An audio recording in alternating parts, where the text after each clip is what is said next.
खबर मैनपुरी से है, जहां करहल में साक्षी महाराज का बड़ा बयान। मैनपुरी के करहल विधानसभा सीट से भाजपा प्रत्याशी अनुजेश प्रताप यादव के समर्थन में सांसद साक्षी महाराज ने जनता के बीच पहुंचकर वोट की अपील करी।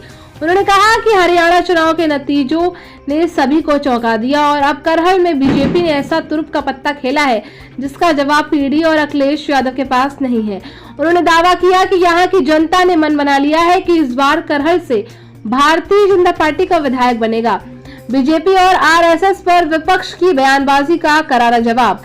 साक्षी महाराज ने विपक्षी नेताओं को आड़े हाथों लेते हुए कहा कि जो लोग देश के विभाजन के जिम्मेदार हैं, वही आज भारतीय जनता पार्टी और आरएसएस को जहरीला सांप कह रहे हैं। उन्होंने कहा कि बीजेपी ने बांग्लादेश में हिंदुओं को बचाया, कश्मीर में शांति बहाल की और प्रधानमंत्री मोदी की वजह से आज भारत का सम्मान पूरे विश्व में पड़ा है।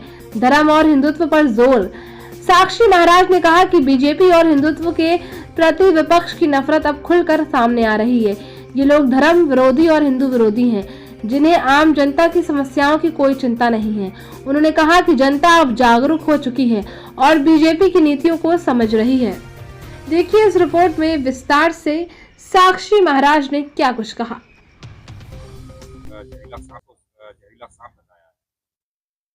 जो स्वयं जहरीले सांप हैं, जिन्होंने देश के टुकड़े करवाए, जिन्होंने पाकिस्तान बनवाया और बाबा साहब भीमराव अंबेडकर की बात नहीं मानी,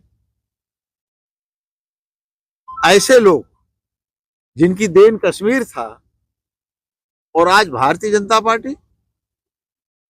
जनता पार्टी कारण तो बांग्लादेश में हिंदू बच गया।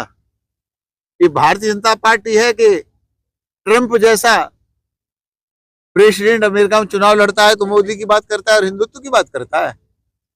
आज सारे विश्व में सम्मान जो बढ़ा है भारत का, वो मोदी जी की देन है, भारतीय जनता पार्टी की देन है। ये बौखला गए। खड़गे ने तो ये भी तो कहा था, मोदी को रोको नहीं तो सनातन धर्म मजबूत हो जाएगा, हिंदू मजबूत हो जाएगा।